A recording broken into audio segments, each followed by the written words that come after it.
Hello, everyone, and welcome to Designing Characters, where I explain turning characters from my mind and other media into characters for Dungeons & Dragons 5th Edition. Here, we focus on builds and personality traits, utilizing standard array or point buy with D&D Beyond's layout.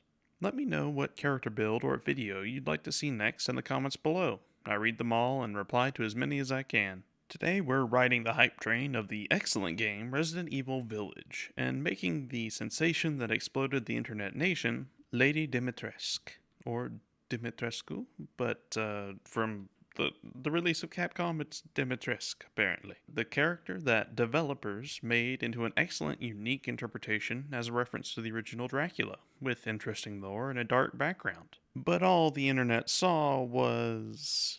Two melons in a shirt.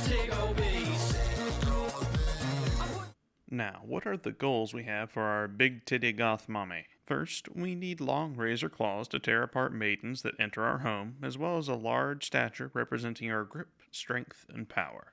Next, we need to be incredibly difficult to kill, shrugging off damage and spreading our immortal blessing to the dead bodies of others, ensuring we have a constant torrent of dead women serving us as guards as well. Finally, we need to be able to transform into a father-muckin' dragon of flowing flesh when we really get angry. For our ability scores, use the point buy system. We want to set our constitution to 13, dexterity to 14, and strength to 12. You're tall, difficult to kill, strong, and have solid reflexes for a giant lady in heels and a flowy dress. Next, we need to set our wisdom to 15, representing our keen senses, as well as the ability to detect intruders in our home, except for when they're right out the window. I don't know, man. With 10 charisma and 8 intelligence. You're not really stupid, and you are quite educated, but most of your time is spent experimenting and stalking humans for prey. Similarly, you're alluring and terrifying, clearly, but we'll be covering that weakness with skills instead. Now for race, you're a gray-skinned, massive woman with curve, muscle, and tremendous height, so we're going with Goliath. Goliaths gain an automatic +2 to strength and +1 constitution, raising both to 14 total. With this, you also gain proficiency in athletics, representing your ability to grapple a normal human and lift him, or her, straight into the air effortlessly. As well, you gain Stone's Endurance, allowing you to expend your reaction to reduce damage from an incoming effect by 1d12 plus your Constitution modifier once per short or long rest. And finally, you gain Powerful Build, and Mountain Born, granting resistance to cold damage and allowing you to count as a size larger for weight you can push, pull, and carry. Now, moving on to background, you were born to a small family of Goliath that lived within the mountains of a small eastern village. Within this place, your family was known as one of the 4 great noble houses that acted as guardians and rulers of the village. This noble heritage granted you a degree of study and training, but despite being the heir to the family name, you were born sickly and weak. This weakness, especially for your race, led to you seeking out greater power, and finally, the hands of a woman whom promised you and many others of the houses just that in return for trust in her magics. A magical, sentient mold was spread through your feeble body, and through this twisted magic of nature, you had begun to grow strong. But the drawbacks, the requirements for this new power, was steep. The symbiotic entity placed within you desired blood and flesh to feed on, to grow, and to sustain you both. But with this, your own power began to grow with it.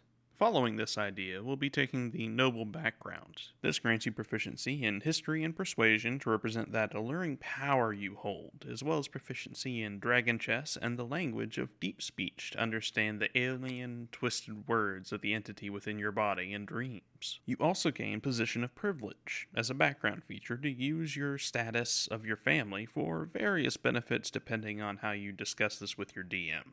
Now for class, there's an argument to be made for Warlock, but it was lacking a lot of what you're capable of, so instead we're going with Druid. Druids have a d8 hit die and gain proficiency in various simple weapons, light and medium armor, as well as shields, but only if they're wooden.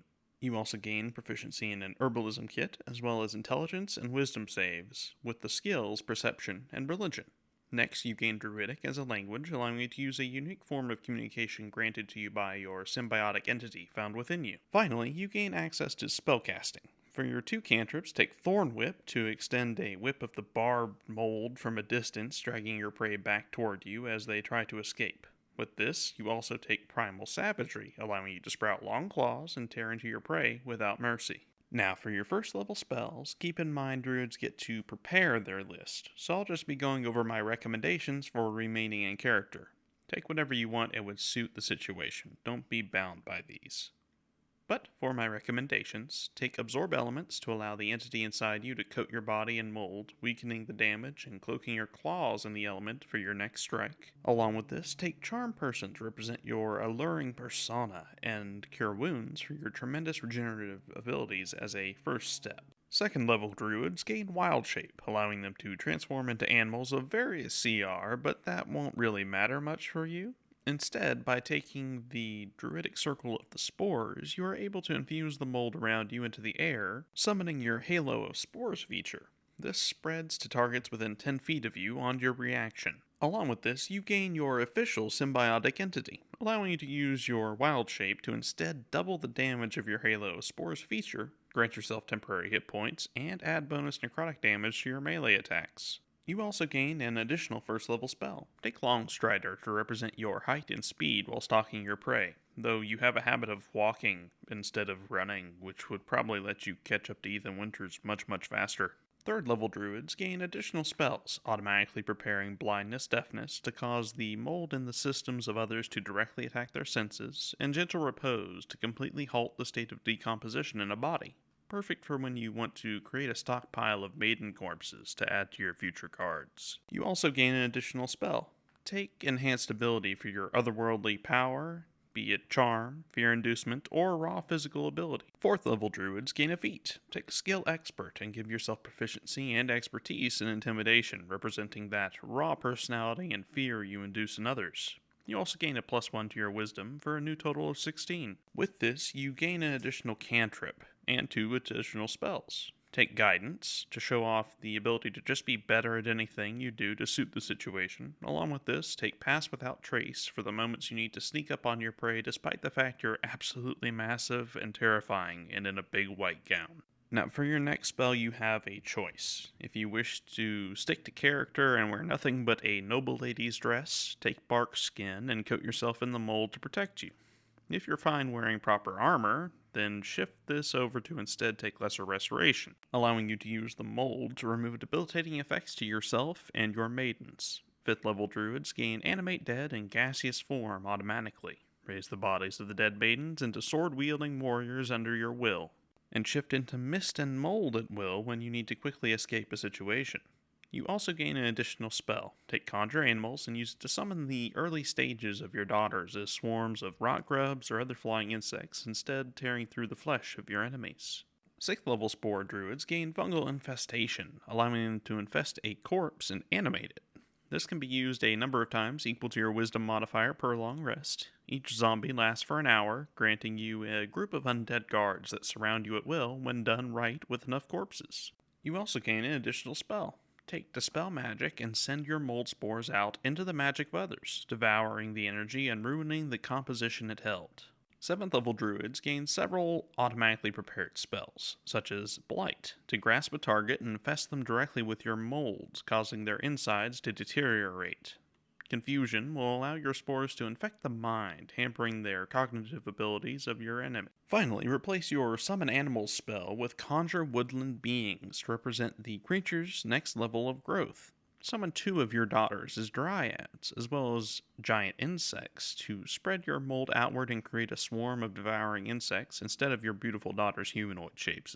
8th level druids gain improved wild shapes that you don't really care about, and a feat. Take Warcaster to ensure your summons and other concentration spells don't fail, and your claws can now be used as a reaction attack. For your additional spell, take Charm Monster, allowing you to manipulate the minds of non-humans as well. After all, other monsters from the houses can prey on your daughters and you as well. 9th level druids gain Cloud Kill and Contagion to spread your spores and mold to other living creatures, dealing devastating, painful damage to all in your way. You also gain an additional spell. Take Greater Restoration to completely ignore any debilitating effects to your mind or body at will. 10th level Spore Druids gain Spreading Spores, causing an area you choose to become filled with your debilitating spores, tearing the bodies of your prey apart from the inside as the mold spreads through their bodies. You also gain an additional cantrip and spell. First, take Druidcraft to passively cause your mold and fungus to spread out at will, as well as various other minor nature-based effects. You also gain a spell, take Insect Swarm and send your daughters forward in a swirling crowd? Screw it. Keeping it in. A swirling cloud of hungry magical insects. 11th level druids gain a 6th level spell. Take Conjure Fey and finally properly summon your daughter as a powerful Annis hag to aid you in battle alongside your undead guardian maidens. 12th level druids gain a +2 to wisdom for a new total of 18. This grants you 2 additional spells. Take Heal to represent your nigh immunity to damage, as well as immortality, as well as transportation via plants to morph through your mold and fungus to new areas through teleportation. Explaining how you just kind of suddenly appear in some sections of the manor sometimes. Totally not a bug, it's a feature. 13th level druids gain a spell. Take Regenerate to finish off your tremendous survivability and recovery prowess. 14th level Spore Druids gain a fungal body, rendering you immune to basically everything. But to list them, you are immune to being blinded, deafened, frightened, poisoned, or critical hit. You also gain an additional spell. Take Mass Cure Wounds and use your mold to heal your daughters and maidens as well as yourself. 15th level Druids gain an 8th level spell. Take Feeble Mind and target the mind of your prey with your mold and powerful magic, rendering them into nothing but puppets when you have no choice against a stranger invading your home. 16th level druids gain a +2 to wisdom for a new total of 20, capped, granting you significant power to your spells now. You also gain 2 spells. Take Antipathy and Empathy for a less damaging way to manipulate the minds of your unwanted guests, along with Windwalk to show an advanced variant of your gaseous form, shifting you with intense speed through your lands at will. 17th level druids gain a 9th level spell. Take this as Shape Changer, representing your ability to transform into a massive, fathermuckin' dragon, while retaining your ability to cast your non-concentration spells. 18th level druids gain Beast Spells, which is utterly useless to you due to the fact you don't use Wild Shape. But you get a spell? Take Foresight and use it to always have the advantage against the silly humans that want to invade your home and try to kill your family, when they're the prey, not you. 19th level druids gain a feat. Take Tough and enjoy how difficult you really are to kill, even after you run out of temporary fungal hit points. Whenever that actually happens. You also gain a spell. Take True Resurrection for the very few maidens that you wish to grow into true, proper heirs. Just in case your lovely bug daughters die due to how weak they are in the cold, in the middle of a massive, snowy climate at high altitudes. I don't know, man. Finally, our capstone is a 20th level druid. You become an archdruid, allowing you to now have infinite wild shapes to fuel your spores and the ability to ignore the components of your spells unless they are material with an actual gold value. This is easily one of, if not the strongest level 20 capstone ability just in the game, as it renders you basically with infinite hit points. You also gain a final spell. Take Plant Growth to expand your mold and spread the corrupted vines that houses the massive vineyards of your personal lands to expand your wealth. Now, at level 20, how strong is Lady Dimitrescu? First, you're a tank of massive hit points, immunities to conditions, resistances, and healing for both yourself and others. Debilitating, debuffing, or harming you is incredibly difficult at any level, but nearly impossible at high level.